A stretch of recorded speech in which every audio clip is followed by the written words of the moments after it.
Boa noite, Felipe. Luana Trindade, aqui da Flá TV. Primeiro, parabéns pela vitória. Queria que você comentasse sobre esse resultado de hoje. A gente vendo o Flamengo sempre buscando o gol, né? O DNA realmente rubro-negro. Gabi marcando, voltando a marcar, né? Depois de 3 meses, Arrascaeta, o primeiro gol do Plata. Queria que você falasse sobre tudo isso, por favor. Uma vitória que me deixou muito feliz pelo jogo que a gente apresentou. Pressionamos bem o Juventude. É um time que tem as suas armas na fase ofensiva deles. O time conseguiu pressionar bem, controlar bem o primeiro tempo. Rompemos a pressão deles no começo do jogo, que eles vieram para pressionar. E a partir daí colocamos eles para jogar na área deles, né? Então isso aí, conseguimos um gol rápido e acabamos sofrendo um empate, mas o time em nenhum momento se deixou abalar por isso, continuou com a mesma forma de propor, de atacar, de ser vertical e tentar criar chances. Fomos para o intervalo com um empate e depois o time conseguiu fazer os gols que precisava e deslanchou. Oi? Todos bem? Desculpa? Ah, sim. Sim, não, é importante, muito importante que, principalmente o atacante que vive de gol, de números, e voltar a marcar, né? Isso sempre dá mais confiança para eles, né? Porque realmente todo atacante passa por fases goleadoras, depois fases de seca, entre aspas, e voltar a quebrar esse jejum aí é importante tanto para o Gabi como para o Plata, e são jogadores importantes para mim. Felipe, boa noite, Thiago Lima do GE, parabéns pela vitória. Obrigado. Eu queria te pedir, Felipe, você comentasse 2 jogadores especificamente, que foram o Everton Araújo, que ganhou a primeira chance com você, e o Michael, que entrou na vaga do Bruno Henrique e do De La Cruz, que são 2 jogadores que você não vai ter, né, no primeiro jogo da final. Então eu queria que você comentasse o que você achou dessa avaliação desses 2 jogadores hoje. Obrigado. Bom, Everton Araújo é um jogador que tem o maior talento que para mim um ser humano pode ter, que é a capacidade de aprender. É um cara extremamente disciplinado, focado. Você vai dar uma instrução, ele arregala o olho, quer aprender, ele quer absorver a todo momento. Fica fazendo complemento depois do treino, e é um cara que tem a tendência de evoluir muito. É o maior, para mim, o maior talento, o maior dom que pode ter um ser humano, é essa vontade, essa capacidade que o jogador tem de aprender. Hoje fez um grande jogo, controlou muito bem o meio, ele e o Eric, e estou muito feliz de poder ter mais uma opção aí para volante. E o Michael, como eu falei no outro jogo, um cara que é fundamental para a gente, muito importante, teve uma lesão muito grave, e hoje fez um jogaço, constantemente criando perigo, tanto na ponta como por dentro, atacando o espaço. Um cara que tem finalização, tem gol, ele tem números, e recuperar a forma física depois dessa lesão tão grave que ele teve é muito importante. E como eu falei, é um cara fundamental para mim no decorrer agora do campeonato. Felipe, boa noite. Guilherme Xavier da Trivela. Queria te parabenizar pela vitória, porque foi uma vitória muito importante hoje para o Flamengo, diante de um empate do Palmeiras com o Fortaleza, o Botafogo também jogando no resultado, o Flamengo podendo se aproximar dos líderes, se mantendo no G4, e vocês têm um jogo importante quarta-feira também contra o Internacional, um jogo atrasado, um jogo que, querendo ou não, é um confronto direto ali, o Inter também está próximo das vagas da Libertadores, só que vocês têm a final da Copa do Brasil no domingo. Queria saber como é que está a sua cabeça com relação a preservar alguns titulares. Eu sei que você já comentou que não costuma preservar, mas a Copa do Brasil parece ser uma prioridade grande para o Flamengo, e o Flamengo já tem muitos desfalques, até jogadores suspensos hoje, como Léo Pereira e Arrascaeta. Obrigado. Pois é, uma boa pergunta, né? Temos esse jogo muito importante para a gente. O Inter é um time muito forte. A partir de amanhã eu vou começar a preparar esse jogo e estudar esse jogo. Desculpa, me perdi. Ok. Então, isso agora lembrei. É uma questão de nós estamos com o grupo muito enxuto. Praticamente não temos como preservar muita gente, porque somos os que somos. Temos muitos lesionados, lesões graves. Alguns já estão retornando, né? No caso do Cebolinha e do Luiz Araújo, já estão vendo a luz do fim do túnel. O Vinha e o Pedro vai ser mais de longa duração. O Nico também vai ser um pouco mais de tempo para ele recuperar bem dessa lesão dele. E o Alex, vamos ver como é que ele ele evoluir durante a semana. Então já somos poucos, né? E para mim o que eu miro agora é esse jogo, né? Claro que a final está aí, a final é o jogo do ano, né? no quesito final, e todo mundo sabe a importância que tem esse título aqui, jogar na frente da nossa torcida, e preciso de todo mundo. Então alguns vão jogar e outros vão descansar, mas sempre pensando em vencer do Inter, que é o mais importante. Boa noite, Felipe. Bruna Medeiros, do canal do Felipe Fontoura. Parabéns pela vitória. Lá no início, em uma das suas primeiras coletivas, você citou que o Flamengo iria sofrer muito, não muito, mas iria sofrer algumas oportunidades do adversário pelo seu estilo de jogo. Nos últimos 2 jogos no Maracanã, o Flamengo tomou 4 gols, 2 do Fluminense e 2 hoje. Queria saber se você já considera isso normal, assim, pela sua característica, ou ainda vê muitos pontos a melhorar na questão defensiva. Obrigada. Bom, como eu falei, sempre pressionar alto e propor com os 10 jogadores, você corre riscos. E é um risco que eu sei que eu vou correr, eu sei que vão existir erros. É claro que esses eles têm que ser corrigidos, treinados e melhorados. Mas eu sou consciente, eu sei que vão acontecer, né? E hoje foi um erro. Um erro que o próprio Léo e os 2 Léo sabem que aconteceu.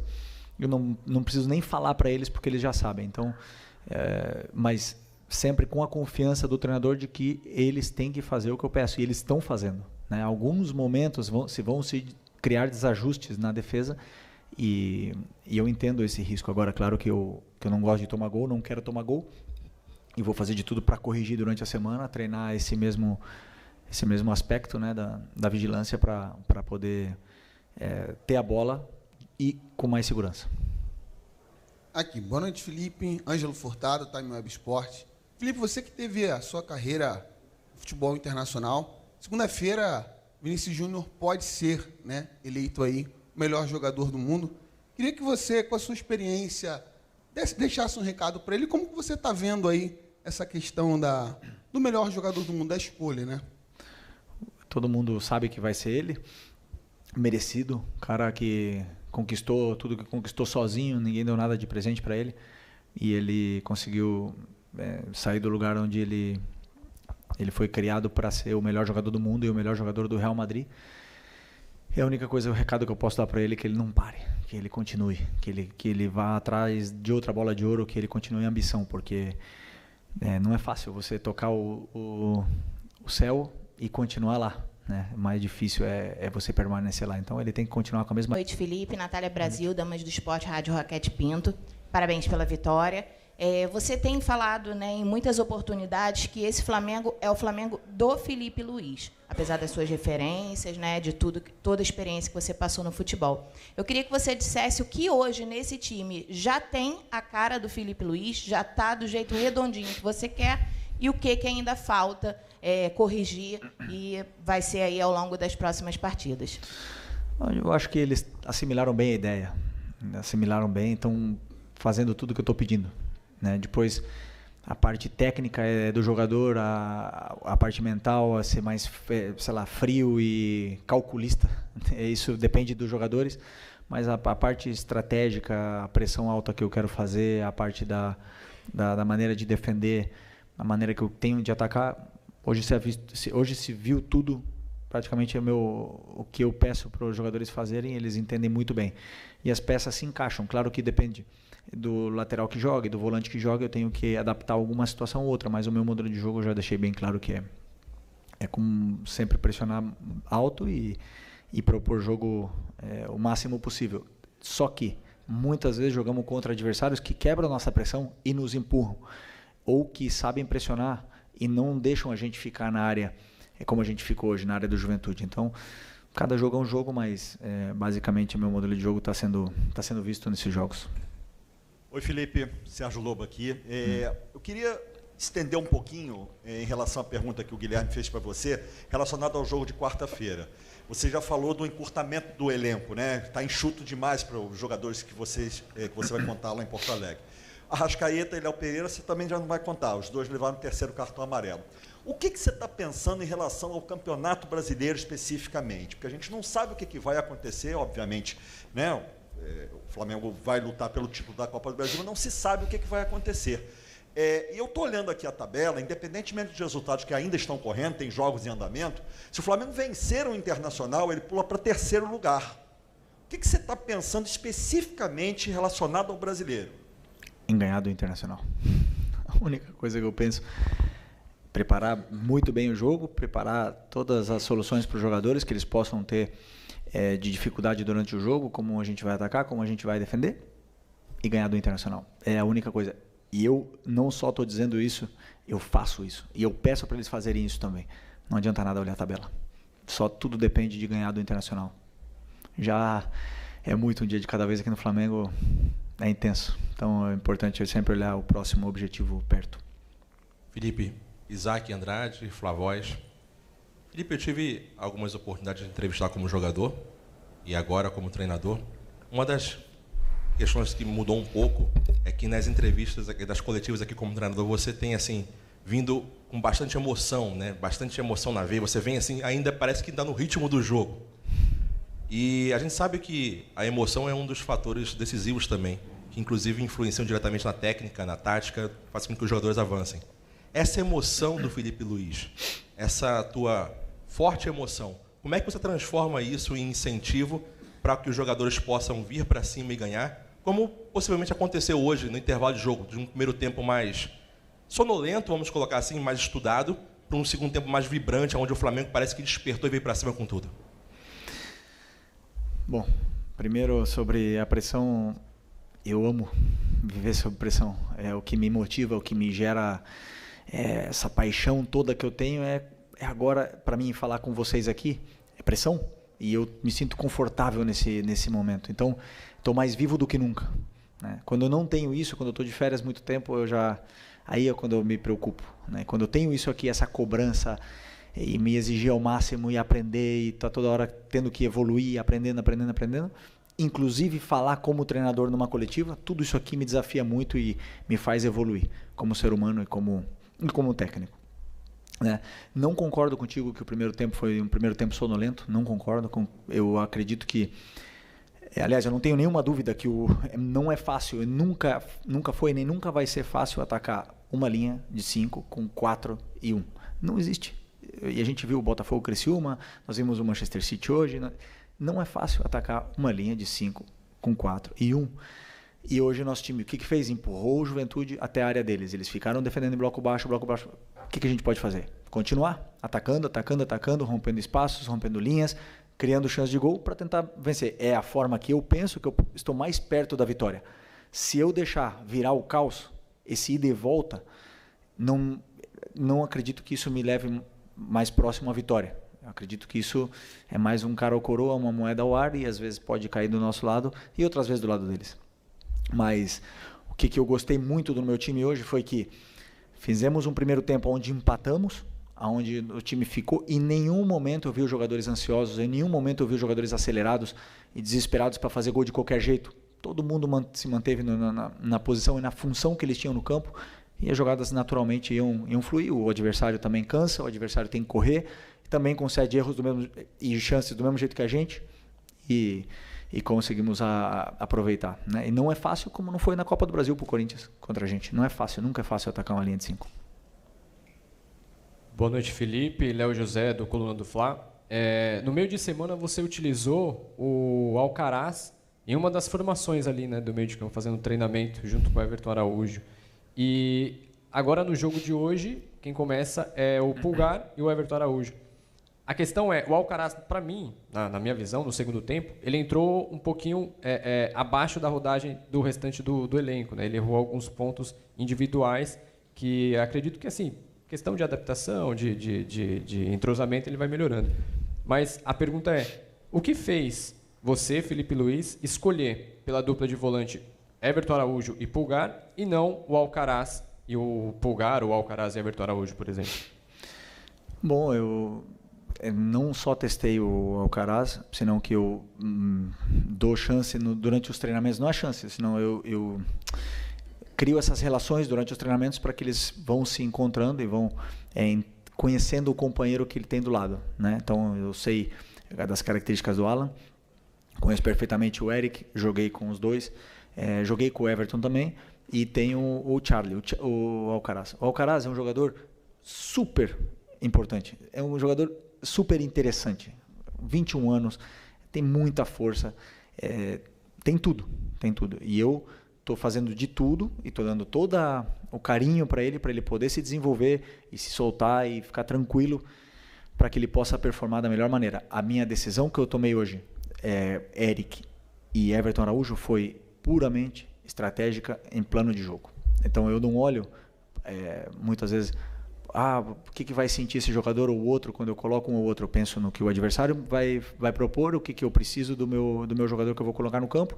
Muitas vezes vai ser o Alcaraz, outras vai ser o Everton, outras vai ser o Alan. E o importante é que eu posso contar com todos eles. Verdade que você falou que o Alcaraz entrou um pouco mais na frente. É a posição que ele mais talvez se sente confortável em jogar. Jogando num 4-3-3, num passo mais à frente do que o primeiro volante. Onde ele entrou e pouco a pouco, um jogador de 21 anos no Flamengo, a gente precisa dar carinho para ele, saber do patrimônio que a gente tem, valorizar ele o máximo possível para ele poder performar e a gente ver a melhor versão do Charlie aqui. Boa noite, Felipe. Bruno Castanha. Vou pegar um gancho na sua resposta de agora sobre a questão do Alcaraz. Você falou que ele prefere jogar um pouco mais avançado, né, esse meia. Você enxerga que essa posição é melhor para ele performar e entregar? E acrescento também sobre o Plata. Plata também é um jogador versátil, joga em mais de uma posição. Você tem escalado muito ele como um falso 9.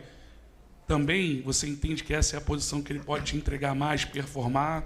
Ou é pela circunstância agora? Obrigado. Desculpa, o Alcaraz ele não falou que ele prefere jogar, né?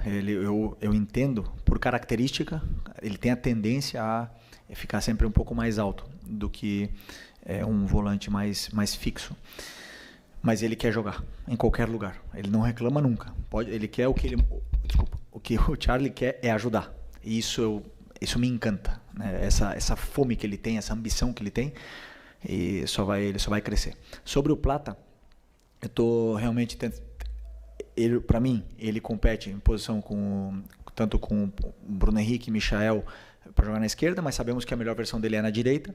Aí ele compete com o Gerson, que está jogando nessa função agora, e eu vejo ele como 9 porque ele tem muita velocidade, ele tem boa relação com bola, e ele ataca muito bem o espaço.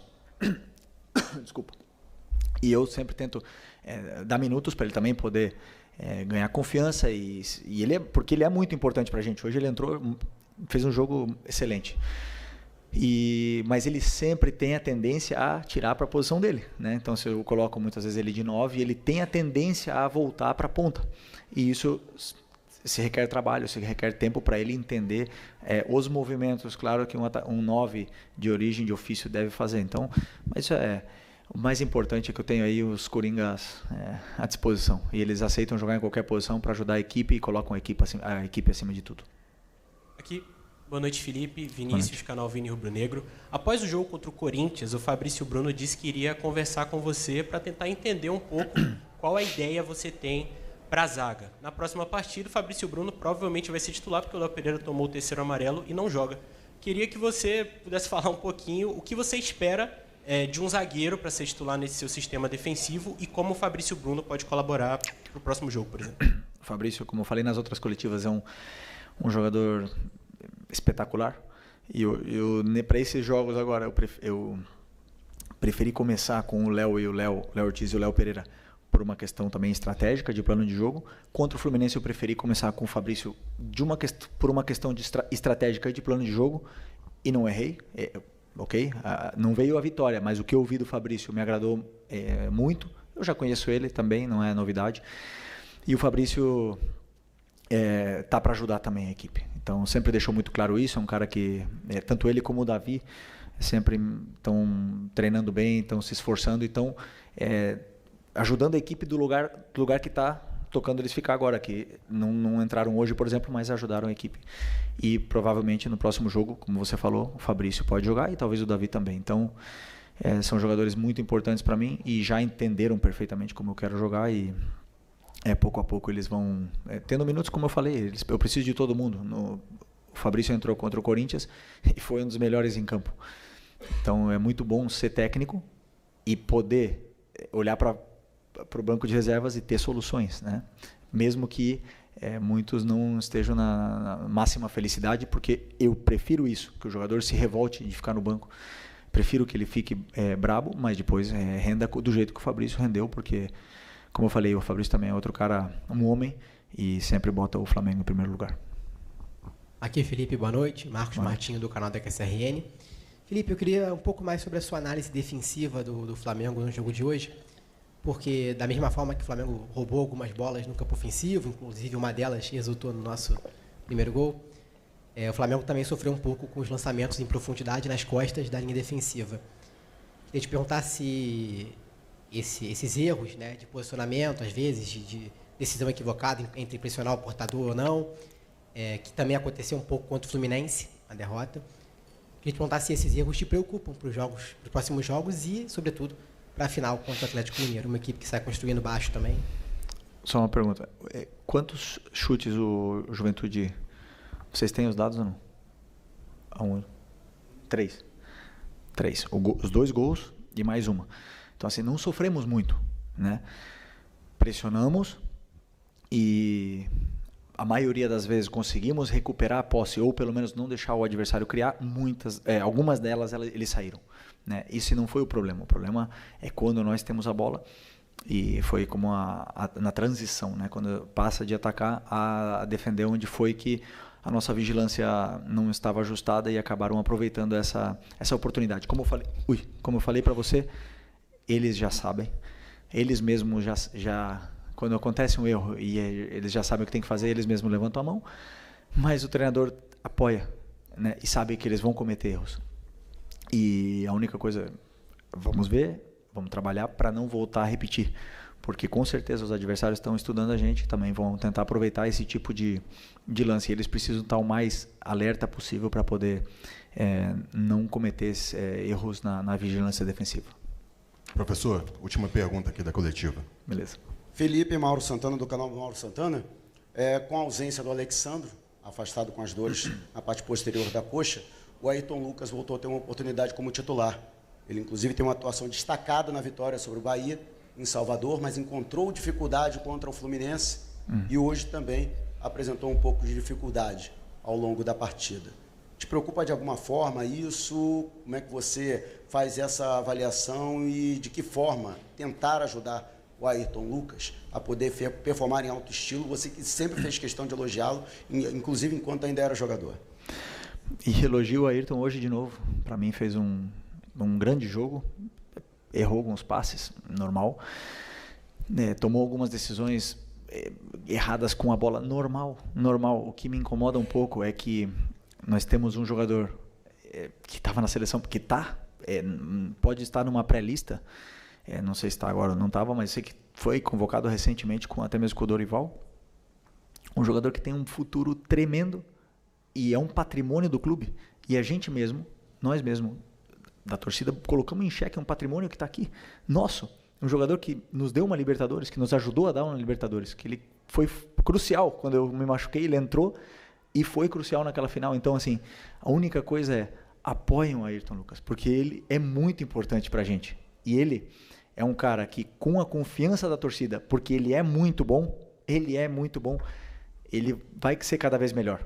Entendeu? E eu acho que quando ele erra e vem essa cobrança e se escuta esse barulhinho da torcida, isso incomoda qualquer um. Então, da minha parte, ele tem que estar totalmente tranquilo que eu, e ele sabe disso, que eu adoro ele, adoro o futebol dele, confio muito nele, e ele vai errar e vai jogar mal como qualquer outro. Mas a única coisa que eu peço é que cuidemos dos nossos, dos que estão aqui. Depois, ano que vem, se eles não estiverem mais aqui, se estiverem em outro lugar, aí podem vaiar e xingar à vontade. Mas enquanto eles estão aqui, eles são os nossos, vamos até a morte com eles. A gente precisa do Ayrton, precisamos do Wesley, do Varela, do Alexandro, do Vinha, de todos eles. Eu preciso deles. Sem eles, o que eu faço? Eu não posso mais jogar, infelizmente, né? Não posso. Então, se eu pudesse jogar, mas... Então, como eu não posso mais jogar, por favor, apoiem, porque hoje o Ayrton fez um grande jogo. Defensivamente, ele solucionou muitos problemas da defesa. No ataque, ele é muito perigoso. Ele cria dificuldade sempre para o lateral do adversário. É um cara que incansável, então fica aqui só meu recado aí para para que a gente cuide do nosso patrimônio do clube. Ok? Muito obrigado, professor. Obrigado.